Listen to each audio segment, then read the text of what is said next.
Welcome to UNT World's Bridging Gaps podcast, hosted by University of North Texas System Chancellor Lesa and Chief Communications Officer Paul Corliss. This monthly podcast spotlights innovators and leaders from the University of North Texas System and its member institutions, the University of North Texas, UNT Dallas, and the UNT Health Science Center. With our heart in North Texas, we transform lives and create economic opportunity.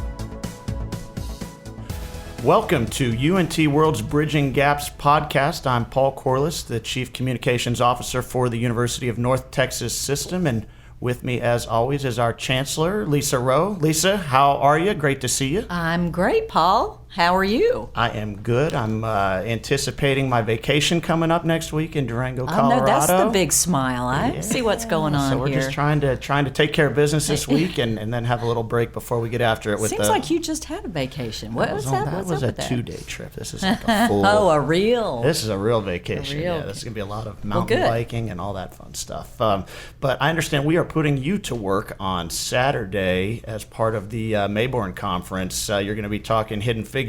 Oh my goodness, I'm so excited. This is the 15th year for the Mayborn Literary Nonfiction Conference. There's journalists from all over the world that come and they cover issues of justice, race, politics, and fairness in everyday life. So I think it's just an exciting conference anyway, but it's near and dear to my heart in that I get the opportunity to interview Margot Shetterly, who is the author of Hidden Figures. And of course, that's very tied with my background in NASA.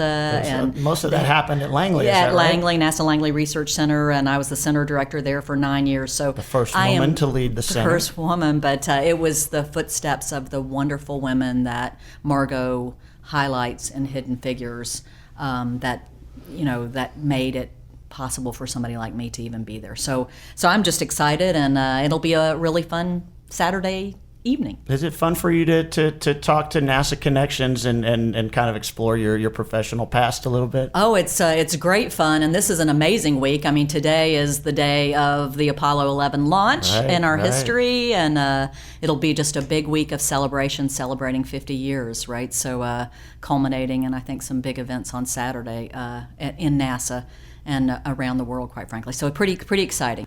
Well, and this isn't the first time that you've brought some astronaut talent to speak to our folks. I understand that UNT Dallas was involved with former Representative Helen Giddings in an event recently, and there were some astronauts that spoke there as well. Yeah, it was great. It was kind of a blast from my past, but we were able to have not just one, but two of NASA's women astronauts, African-American astronauts, come to this event. Stephanie Wilson came, and also Joan Higginbotham. And Joan and I are linked in that we both came to NASA at the same time many years ago. And so it was wonderful to have two tremendous women come and be a part of this and be an inspiration for all of the women in the room. And fun to bring things full circle a little bit from your career perspective. Well, I had another UNT Dallas item to throw out at you. You and I traded texts about this. Dallas County Promise, 16,200 area students from 43 high schools are pursuing free college, and UNT Dallas was really on the ground floor of this, and it's helped UNT Dallas become the fastest growing university in Texas. It really has. Just an amazing group. Eric Bann is doing a tremendous job with the Dallas County Promise. The growth, of course, for us is tremendous, but the change and what it's doing for these high schools in southern Dallas is just amazing. Right, so and for those that don't know, it's free community college and then free UNT Dallas or some other 4-year partners as well. Really an amazing program. In Fort Worth, I'm going to shout out our Commit partnership as part of that too. So absolutely, that's just amazing. No, they do incredible work here in Dallas and the area. In Fort Worth, moving away from Dallas, we have our first cohort of 60 students just started classes at the UNT Health Science Center TCU MD School. What a banner event. Yeah, it was like 3 years in the making, maybe more than that, quite frankly. Just a tremendous week for us in getting those students on the ground and in the classes and really having something different in the curriculum that we do there. It's all focused on emotional intelligence, patients as the center. and it's changing the way we do healthcare, and it's a public-private partnership, which has never been done. Absolutely, so creative. President Michael Williams is so smart at being able to get things done over there. Okay, last question I wanted to ask you before we get to our guest is football season. It's just about to start, and we have a quarterback in Denton who is considered a Heisman Trophy candidate, Mason Fine. I know you usually make it to a couple games a year and maybe the bowl game. Are you excited for Mean Green football? Oh, I'm so excited. And I have people now coming to me and saying, hey, can I come with you? Friends that are high up in companies and such. So I'm going to be bringing lots of my friends to the games this fall. I'm really excited about it. Yeah, it's amazing how far the program has come under Seth Luttrell, and he just got a contract extension recently, so hopefully he's here for many more years. Exactly. He's a wonderful, wonderful coach. Well, our guest here has a very good connection to UNT. Her daughter is actually a student there as well as a dancer. And Dr. Shumway, Dr. Karen Shumway, is the dean for the UNT Dallas School of Business. She's the inaugural dean for the school, so she has built this thing up from scratch. She arrived to UNT Dallas in 2015. She's built one of the fastest growing schools at the university, and they offer undergraduate degrees in accounting, business analytics, finance, general business, human resources, and logistics, MBA degrees in accounting, HR, and strategic management. Dr. Shumway has close Chicago ties, although she's from Wisconsin. I like Chicago people. That's where I'm from. She was the business dean at Robert Morris University in Chicago, and she was the associate dean for Angelo State University. Don't say San Angelo State, but it is in San Angelo. So she's back in Texas since 2015. Dr. Shumway, welcome to the Bridging Gaps podcast. Thank you. I'm glad to be here today. We work closely together at UNT Dallas, and your programs to me are so impressive because they tap into what the business community wants, which is something Chancellor Rowe and I talk frequently about. How did you go about building your programs when you're starting from scratch? Where do you begin? Well, when you start out, obviously you can't be everything to everybody, so you have to pick your battles. When we started, we had some programs in place already that we had inherited from Denton when we were a branch campus of Denton. So the first process was weeding through that and trying to figure out what made sense and what. What programs were those? We had actually two different accounting programs, the finance program and the HROB, as well as the general business. We've since added the hospitality. Oh, the logistics was here also. We have since added the hospitality and the business analytics, as well as some other smaller programs and minors and certificates and such. So we had to go through and take a look at what made sense, what didn't make sense. A couple of programs needed to be cut. We then spent a lot of time talking to the business community, specifically in downtown Dallas, because of our close proximity and our mission to serve the city of Dallas. So we spent a great deal of time trying to figure out what made sense, looking at Bureau of Labor statistics, what have you. But it's also important to move fast when you're building. So you have to.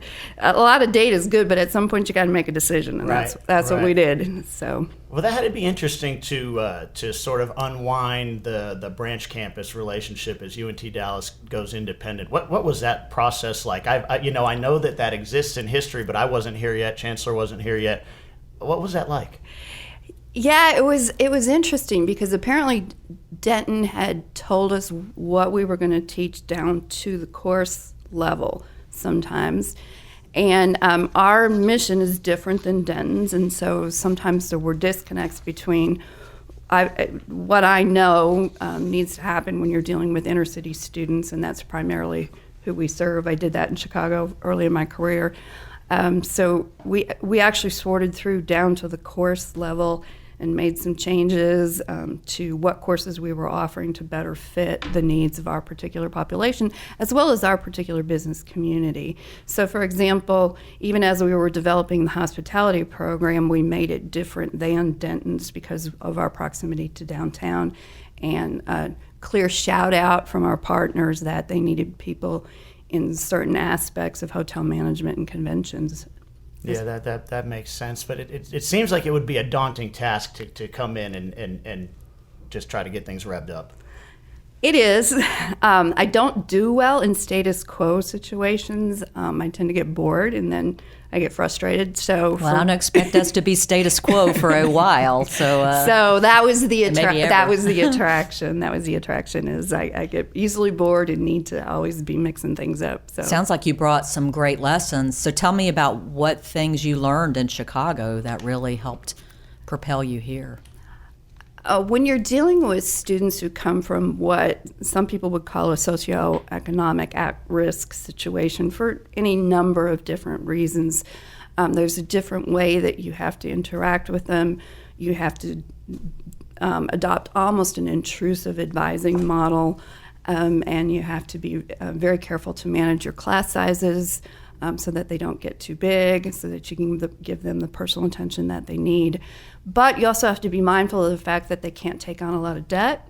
All right, most of our students are Pell Grant recipients, so it's not right to give them a lot of, or to put them under a large debt load and then expect them to have to pay that off after graduation. So we have to manage our programs and our causes very effectively. Well, you're doing a great job. I think we're one of the lowest in the nation, if not the lowest in the nation. Study, number one in the country for lowest student debt upon graduation. Pretty cool stuff. But when you're taking on students that might be deemed at risk or came from a less than perfect background from a socioeconomic standpoint, do you train your faculty members in differences or nuances? How does that work? We hire differently. Yeah. I learned this in Chicago. How do I explain it? Probably the best way to explain it is by the time they get to an interview with us, we already know they're qualified. That's not the question. The question is fit. So we're always interviewing for fit. Not everybody with a PhD can do what we do at UNT Dallas. And that's okay.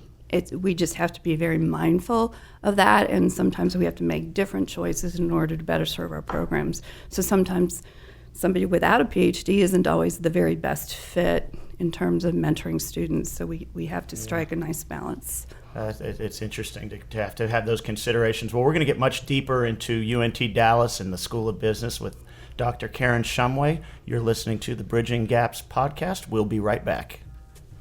The University of North Texas System is the only university system based in Dallas-Fort Worth, the nation's #1 job market. Our robust system is focused on providing work-ready graduates to our booming region while uplifting the lives of our students through education. Between our 3 institutions, the UNT system awards more than 9,000 degrees each year, including the largest number of master's and doctoral degrees in the DFW region. To learn more, visit us at untsystem.edu. Welcome back to UNT World's Bridging Gaps podcast with Lesa Rowe and Paul Corliss. Thanks for listening. Welcome back to the Bridging Gaps podcast with Paul Corliss, Chancellor Lesa Rowe, and our special guest, Dr. Karen Shumway, the Dean for the UNT Dallas School of Business. Dr. Shumway, we were talking a little bit in the previous segment about what it was like to start a business school from the ground up, but I wanted to get a little deeper into that and just understand, the challenges and kind of the differences in establishing undergrad versus MBA programs, those types of things. If you could kind of take us through that a little bit, I think it's a fascinating thing to get that opportunity. Well, when I first got there, one of the big challenges was we didn't actually know how many students we had in each program. So one of the things that we inherited from Denton was what they call a pre-business designation. And that's very common in schools of a certain size within a certain accreditation. But for the kinds of students that we serve, that often ends up being an obstacle. So they don't declare a major until they're well into their junior year. And that tends to be very frustrating for them. It's also difficult to grow programs when you don't know what the actual size is. Right. Yeah. So we had to unbundle that and figure out what size each of our programs were, which then helped us make decisions about what programs were sustainable and what programs were not. All right. From there, we started looking at the labor statistics in the area, and some of the fastest growing industries right now in the Metroplex are healthcare, of course, and hospitality. There's been particularly in Dallas, even more so than Fort Worth, there's been a real push toward picking up the convention business, and a lot of hotel rooms just in the 4.5 years that I've been here have been added on properties in downtown Dallas. And your hospitality program's kind of cool in that I've had dinner that was cooked by hospitality students, right? That's pretty cool. What's the wide range of potential jobs in hospitality for those that might not know?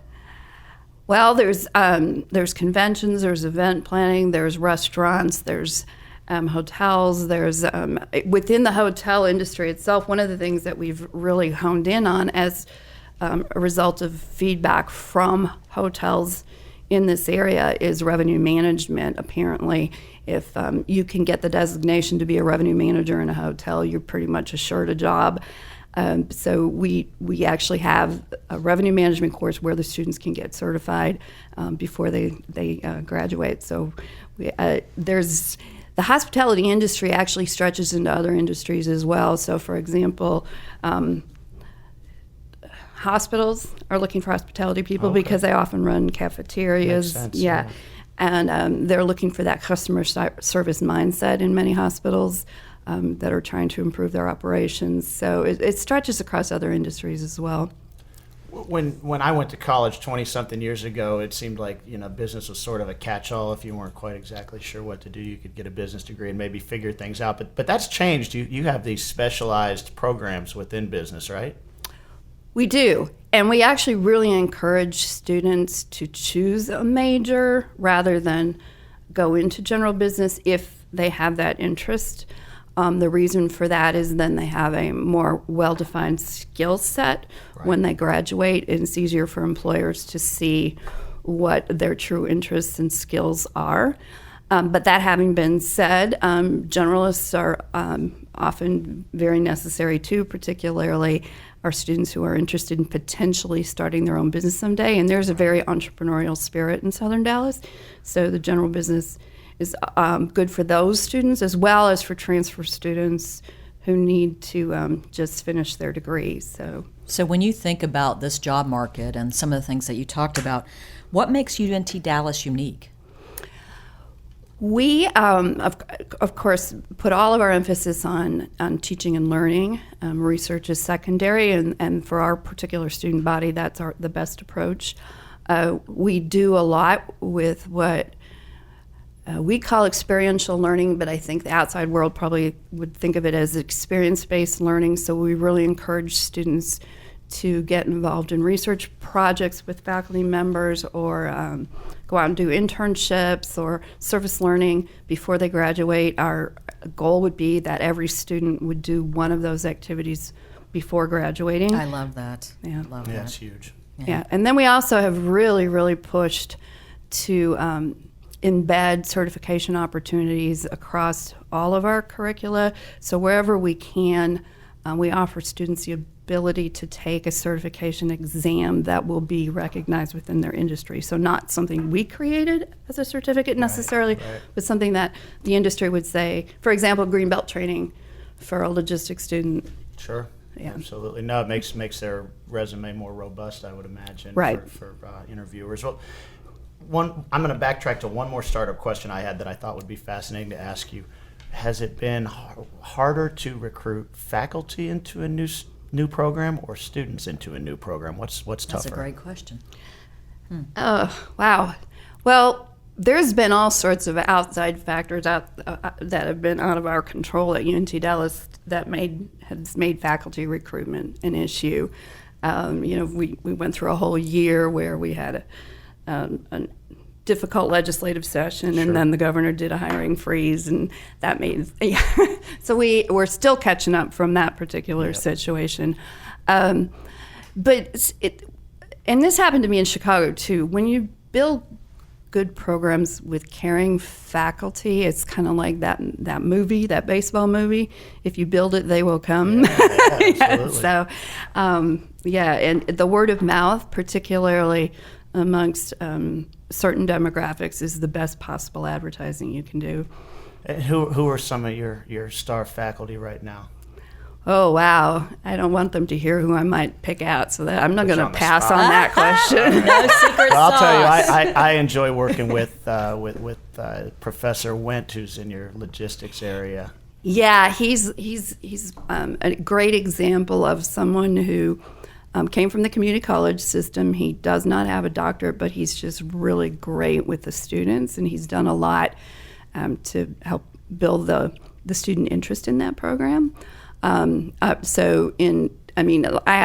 just have the greatest team in the world. I really do. But Dr. Ingram, without him, I don't know if you've know this, but he was actually trained in the hospitality industry by the Disney Corporation. Oh, I didn't know that. Wow, yeah, and then how he, cool is that? yeah, cool. yeah, and he's worked at multiple properties of all sizes before getting his doctorate, and he's just so innovative. It's amazing, So, but every program, I've got some accountants now that are just really turning the accounting program upside down. We're looking at brand new ways to teach principal sequences so that we have more students successful in principles of accounting.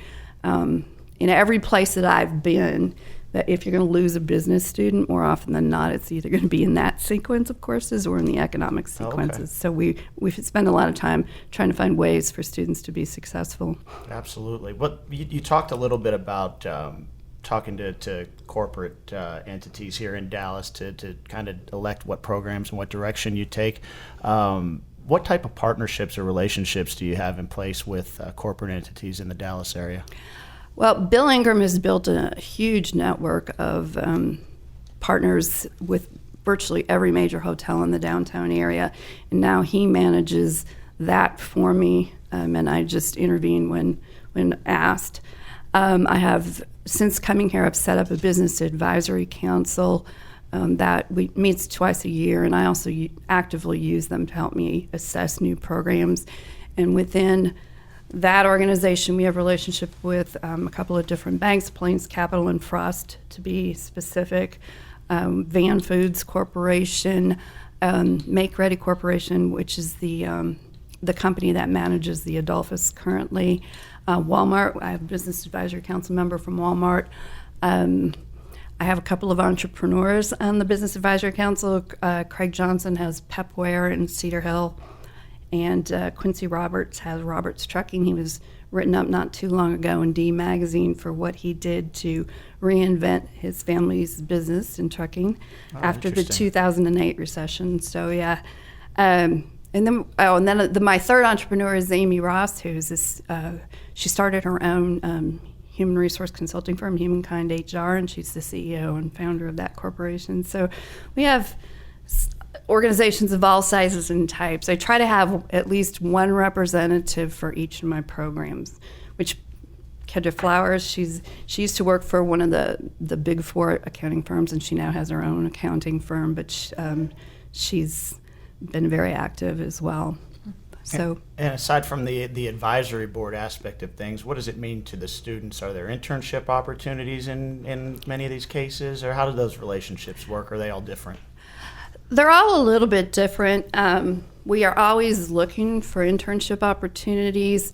Often we have more internship opportunities available than we have students to fill them, and part of that is because 90% of my student body is still working adults who have full-time jobs, so that makes it a little more difficult. But we still encourage them to do internships. Some of them repeatedly come to our classrooms and contribute there. It's always great to bring in guest speakers. Some of them serve just in an advisory capacity to help us make curriculum decisions. It's rare that we make any kind of curriculum decision without first running it by our partners. The only exception to that would be is when the state mandates something. Sure. Yeah. You gotta do that. Right. Well, for the look into the future, how do you see we'll continue to grow and elevate our profile here in Dallas and Southern Dallas? Well, we still have programs that we can introduce. I'm dead set against what I call vanilla programs, so putting something in place just because other business schools have it. Sure. But I do believe there are other niches that we can fill that are going to be lucrative. I don't know if you're aware of this, but the entire face of graduate degrees particularly the MBA, is changing in the United States. So we're doing a whole-scale review of our MBA program and what is happening nationwide with an eye towards some changes. Help us a little bit on those trends. At least I'm not wholly aware. So there are some really influential schools have started closing their face-to-face traditional MBA programs. The demand from students appears to be for much shorter, more focused programs than the MBA has been in the past. And then, of course, for more online offerings. So our MBA program, fortunately, is still strong, and part of that is because you can complete it in a year if you come in with the right credentials.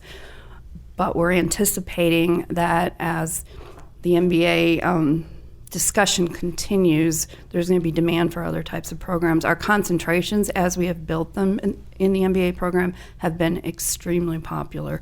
Students really want to choose a concentration now rather than just having a general MBA is what we're finding. So it's been interesting. Kind of similar to as we were talking about it with the undergraduate degree, right? To some aspect.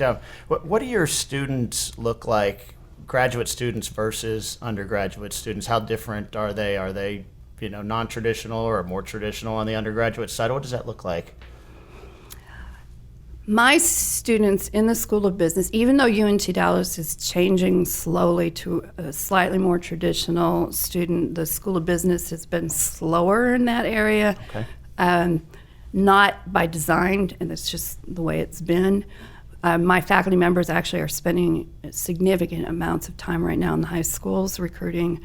Particularly, we have really good relationships with the NAF academies and other areas of Dallas ISD. So we're trying to differentiate a little bit more. That's in a way that's attractive to what we would call first-time freshmen. Sure. That having been said, the differences between my non-traditional but normal business student at UNT Dallas is it's not real different from my MBA students. Initially, there were bigger differences, but that's rapidly changing. I watch demographics all the time, the ages and ethnic groups and racial profiles and whatever, and right now it's looking pretty much the same. Well, UNT Dallas as a whole is growing quickly. It's the fastest growing university in the state by percentage. How has it been for you to watch that growth? I guess you've been there about 3.5, 4 years now. How has 4.5? 4.5. Oh gosh, my math is obviously I'm not a math major. 4.5 years. How has it changed, and how has the growth impacted what you do? Wow, that's a good question. So when I was hired in fall of 14 to come in January of 15, there was an entirely different leadership group in place. The new leadership group is much more focused on the mission and vision, and that has helped me grow things because I know what the focus needs to be. And it was a little bit of a culture change for UNT Dallas. Originally, there were a group of faculty members who were hired thinking it was going to be a research institution, and that has since changed. But I think that the teaching mission and vision and the community engagement has actually really propelled our growth, and that's probably, for me, been the most fun. There was a really interesting study I heard about earlier this summer at a conference I was at with only business deans, and the cost of business research is phenomenal. The dollar cost. Interesting. Yeah, and yet the social impact of that research is pretty close to zero. So going forward, there's going to be a new focus in business research on the social impact. So not just you did the study and you published it, but what did it change? Did it help employers? Did it help students? Did it help economic development? What did it do? And I think that our growth has been a tribute to the fact that that's the focus that we need to take. Here's a question for you from more of a personal perspective. Your daughter, who we mentioned in the first segment, goes to UNT, so you have some perspective on UNT as a parent, right? Right. And then obviously you have your perspective as a dean at UNT Dallas. How do you see the two institutions, obviously vastly different missions, different objectives, but how do they complement one another, and how can we work together more? I know that's something that Chancellor talks about quite a bit, is how we can all, make each other stronger. Yeah, I definitely think that there's strength in numbers, and so especially in this state, given its history in higher education, to have multiple campuses with multiple opportunities to serve different kinds of students is fabulous. So Denton's obviously, I call her the mothership, but I love going up to that campus. That's what I view as being the more traditional university. We're the complement in that it's really hard when you're up in that northern sector of the Metroplex to try to serve the southern sector, and so I just see us as fitting in, and it's a completely different culture in the southern sector. So I think that we're all better served by having two different places and two different missions. Yep. So looking back over your 4.5, I guess we just said, years, or maybe just overall, what's your proudest accomplishment? I am really proud of my team. They are just, I've never worked in or seen a business school where the faculty are as collegial and team-oriented and work together as well as this group does. They are just amazing. And even as we've added more players, that camaraderie has stuck. And we all know that we're focused on becoming the College of Business very soon. That's right. So, That's right. And what threshold do we cross to get there? 1,000 students is what have been promised. And we are at 930, so we're getting there. We need we need something big. Some kind of commemorative. Well, I know Karen would like to have a business building, right? Oh, absolutely. Who wouldn't? But right now I'm getting a business floor, so I'm excited about that too. Well, that's got to be a game changer to have the additional space with more buildings. When I started working with UNT Dallas a couple years ago, there were 2 buildings. We're up to 4 now. How big of an impact is that space? It's really critical as we move forward the school business, especially if we go for professional accreditation. We have to have an identity that you can see when you walk on campus. And up until this summer, I've had faculty members spread across 2 different buildings and 4 different floors, and that's hard. And it's kind of amazing that we have the level of camaraderie that we do, given that we're spread out everywhere. But when you walk into this fall, when you walk into the 3rd floor of Founders Hall, you're going to know you're in the School of Business, and I'm really excited about that because that's going to help propel us forward too. It feels like home, I'm sure. Well, yeah. Here's another question about the future that Chancellor Rowe, you're obviously familiar with this because we've been working on a study related to downtown Dallas and higher education and education as a whole. And Karen, I know you have some opinions on the opportunities that might exist, especially from a hospitality standpoint in downtown Dallas, and maybe each of you can kind of comment on your perspective on downtown Dallas and how that fits into the puzzle potentially. Well, I'm going to let the Chancellor speak for the overall picture, but from the school business viewpoint, I know that our hospitality partners would love to have us down here. And Dr. Ingram would love to have us down here, but there's a lot more to that decision than just picking up and moving. There's physical and financial resources that are required to do that kind of thing. It's a balancing act for us in the School of Business. We know there are certain things that we could do downtown that would be great, but we also have to maintain our identity in Southern Dallas, and it's really critical to that sector of the city that we are seen as being the Southern Dallas School. Chancellor, your perspective on downtown? Just obviously we're in the midst of a study. I think we're in the midst of it, but I think there are key exciting things, as Karen said, that are important for downtown, and so we're really still working through the location piece of it and what makes the most sense. So, but I think there's a lot of opportunities downtown, and we really want to weigh those carefully as we move forward. Absolutely. What other things are in your sights for the future? Goals, plans? Where do you see your school, soon to be college, headed? Well, we are currently deep into a needs assessment for a credit analysis/risk analysis program. The Chancellor is aware of where that request came from. It actually came from the business community. We're looking at how we could potentially implement it both downtown and in the southern sector. So I have a group of people getting together early in August, a bunch of community members working with one of our business partners to have an open conversation about what that would look like. So I'm pretty excited about that. We still have some opportunities to grow a couple of our programs, and like I said, we're going to have to look at a complete I wouldn't say revamp, but we're going to have to be really critically analytical of where we're going to go with graduate programs. But I think there's going to be a lot of opportunities to grow graduate programs going forward. Mm-hmm.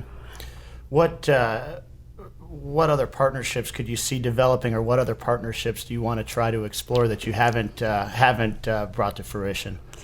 We have one that I'm working on. We've been approached by University of Southern Mississippi about doing a joint program in economic development with UNT Dallas. Part of that is because one of my faculty members is one of their alums, and they're the premier school in economic development in the country, so it would be great to be able to work out something with them. We're just waiting for their new dean of business to come on board. So I think joint programs, in some instances where we can't necessarily resource them ourselves, but we can work together, is going to be a big opportunity area. Yeah. I mean, the Health Sciences Center has done it already. I think we're going to be next. It's exciting. It's exciting. Well, thank you so much for joining us. UNT Dallas is lucky to have you. Thank you. Leading this program. It's fun to see the progress that you've made in the short time I've been involved. And thanks for joining us today. For Chancellor Lesa Rowe, I'm Paul Corliss. Thank you for listening to UNT World's Bridging Gaps podcast, and we'll catch you next time. Thank you for listening to the UNT World's Bridging Gaps podcast. You can stream or download our podcast on iTunes, Speaker, or SoundCloud. You can also visit us online at untsystem.edu/podcast. This has been a University of North Texas System production. Together we